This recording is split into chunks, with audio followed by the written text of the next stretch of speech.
In this video, we're going to learn how to create drawings of a Harlequin squash using ink and mark making. I use test paper to get rid of excess ink.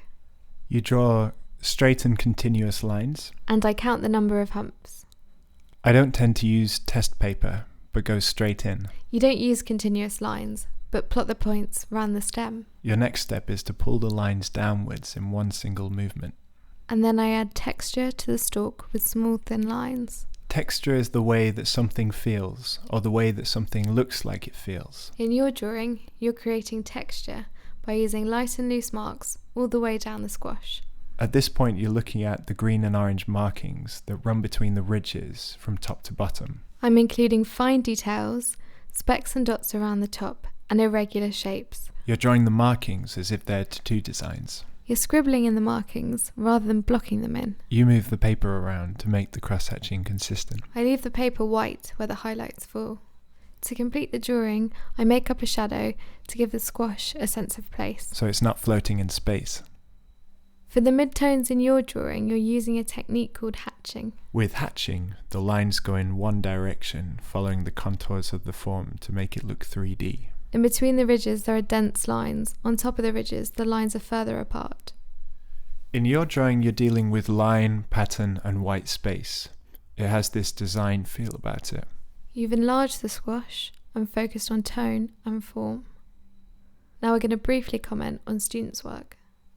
The shadow on the bottom of this squash gives it a sense of heaviness. I think this drawing would be even better if the student carefully observed the shape of the markings. The application of the marking seems a bit frivolous to me. I think the proportions of the ridges are really strong in this one. They should add more cross-hatching to the contours. The application of the wash for the shadow in this one is great. So a wash is when you add a little bit of water to that ink to make the smooth transition between dark and light. I think this drawing could be improved if they blocked in the markings by adding layers of ink rather than leaving them white. In the top left-hand corner of this drawing, I can see an attempt at cross-hatching, which, if applied to the whole piece, could make this into a very strong drawing. There seems to be an unnecessary amount of lines on the bottom half of this drawing. There's a fantastic range of marks in this ink drawing.